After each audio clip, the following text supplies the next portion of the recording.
Okay, so the title of this video has the Pro in brackets. It's both the iPhone 12 and the iPhone 12 Pro in one video. And when I first started using these phones, I had originally planned on doing two separate reviews, one for the Pro, one for the non-Pro. But as I use these phones more, I realized that they had to be done in one video. For me, on my channel, this had to be a one video because there's so much that's like intertwined between these two phones. There's so many things in common between them. They have the same flat edge design, the same dimensions, same screen size, same screen res, the same notch sizes, same Magsafe compatibility, same charging speeds. They even have the same charging brick. So clearly there's a lot in common between these two phones. So if you have a conversation about one, it's just highly dependent on the other. Now if you take a step back and you look at the pricing, the iPhone 12 is an $800 phone. And for 25% more, pay $1,000 and you can get the iPhone 12 Pro.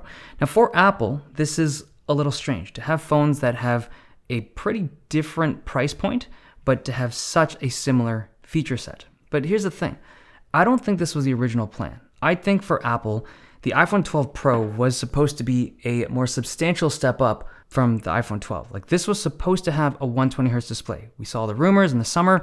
This was going to have the high refresh screen, but somehow it didn't make it to these units. Whether it's a supply chain issue or whatever the reason being, these don't have high refresh screens. So it's pushed the 12 Pro closer to the 12 in terms of feature set. And keep that in mind because it's going to come back into play towards the end of the video. Now, both of these phones are excellent iPhones. I love the flat edges and the super flat screen. The form factor is really nice, and the Pacific Blue on the Pro is just a phenomenal color. This is like, it's so hard to showcase this thing properly in videos. It's something you get to see in real life, but this is a really, really nice looking color to me. And the displays on these phones are very similar. They're both 6.1 inches, high resolution, OLED tech. They're nearly impossible to tell apart. The iPhone 12 Pro gets a little bit brighter, but I think the vast majority of people will find both of these screens really, really good and seriously indistinguishable unless you're looking at them side by side and really looking for a difference. Now, in regards to ceramic shield, that's the tech where Apple claims a 4 times improvement in drop protection. That may be the case for drops and like shattered glass, but in terms of scratches, I don't think there's a noticeable improvement, at least not for me. I had this in my pocket in the same side as my keys. I normally try to separate it, but occasionally your phone goes into your key pocket, right? And I got a scratch. It's unfortunate, but if you are someone who cares about this kind of stuff, you're still going to need a kind of screen protector. There's a new one from Dbrand that uses tempered glass, and it has a really good fit on these devices. Now, in terms of the battery, both of these devices have the same battery size. They're both around 2800 milliamp hours, and the iPhone 12 lasts longer than the iPhone 12 Pro. The 11 Pro, with the bigger battery and the smaller screen, lasts the longest, but the 12 Pro is kind of short. I don't know why. I can't explain it. Maybe it's a difference in software tweaks. Maybe it's the extra RAM on the Pro. Maybe the screens are actually more different than it seems on paper, but that's just what I'm getting, right? Now, in terms of 4G versus 5G connectivity, I can only test for 4G up here in Canada, so the battery life is good, but I have no idea what it would be like if I connected these two 5G towers. Now, Magsafe. The tech is neat, but it's not super impressive to me. I haven't seen anything from the Magsafe accessories that really jump out to me as being like, I gotta have this right now. The magnetically attached wireless charging is nice, but it doesn't feel super new to me. I originally thought though that having a ring of magnets on the back of your phone it doesn't impede anything, right? For the people that don't want to use Magsafe anything, doesn't change the phone experience. But I don't know, because having a series of magnets embedded into the chassis of these phones, it has to take up some room in there, right? Maybe they had to use smaller batteries in there this year to implement Magsafe. So it's cool that it's there, but I think we have to wait a little bit to see the true potential of what this tech is going to bring to the iPhone ecosystem. Now onto the cameras. The difference between these two phones lies in the camera system. They both now have low light ultra wides. It's something that the iPhone 11s and the 11 Pros really lacked, and they have them now. They are pretty good, but they're not amazing, right? I feel like ultra wide photography done in low light conditions is really tough. There's just a lot of data that has to collect, and there's not a lot of light when it's dark, and it's a difficult shot to do. The iPhone 12 and the iPhone 12 Pro handle them reasonably well. Now, in terms of the regular wide lens, because the 12 Pro has the LiDAR scanner, it often shoots better when it comes to tough conditions. And in terms of portrait photography, it can also take advantage of that tech. It'll focus faster and give the system better depth information.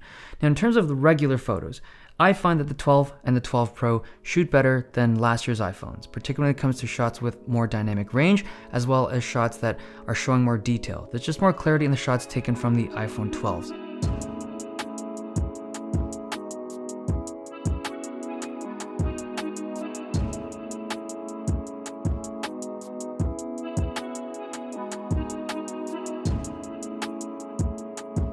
The 12 Pro does have the benefit of the 2x optical zoom, but they can both shoot in something called Dolby Vision HDR.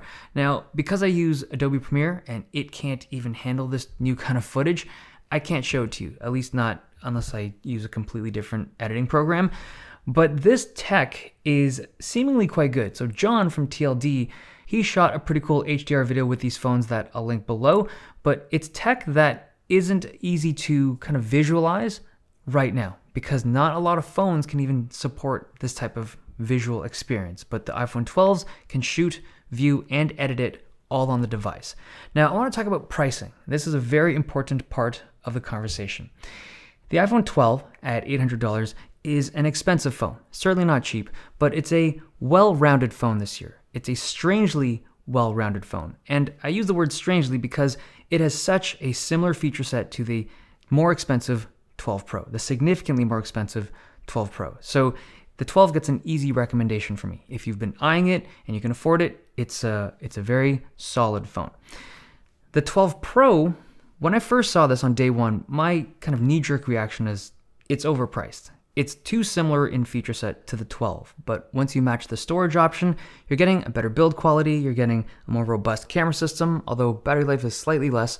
You're not paying a huge amount of money for that extra 12 Pro experience. But there is one last kind of twist to this story.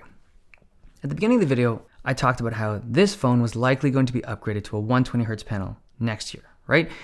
I think those panels will only appear in the Pro options. Like, that would be the best way for Apple to distinguish their Pro phones from the non-Pro phones. That's my guess. So if you're someone who cares about high refresh screens and you buy one of these this year, when the iPhone 13 Pro, whatever they call it, when that comes out next year, you're going to be extremely tempted to buy that one as well. And so a phone that should last 3, 4, 5 years is now going to last 1 year. Now, this is only for people that care about high refresh screens. And on this channel, I think a lot of my viewers do. I'm just putting it out there. So if you're someone who's drawn to either of these phones this year, keep that in mind, because this year the phones are weirdly similar. But next year, I think the difference will be more substantial, possibly in price as well. And that is my iPhone 12 and 12 Pro review. Hope you guys enjoyed it. Thumbs if you liked it, subs if you loved it. I'll see you guys next time.